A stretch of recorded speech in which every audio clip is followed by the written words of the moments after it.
पण त्या बापाला खाली पाहायची वेळ आहे असं जीवनामध्ये वर्तन करू नका. बऱ्याच मुली पळून जातात, बाप वाट पाहतो, माझी गुड्डी रोज येत असते अजून का नाही आली. बापाला बातमी कळते की मुलगी कोणत्या तरी परक्या पोरासोबत पळून गेली. कळाल्यानंतर बाप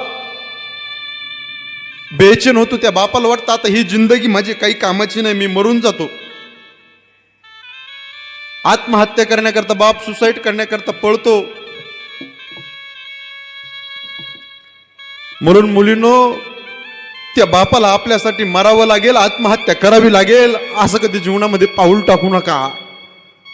लग्न करायचं असेल तर लग्न बापाच्या पसंतीने करा. 2 वर्षापासून 3 वर्ष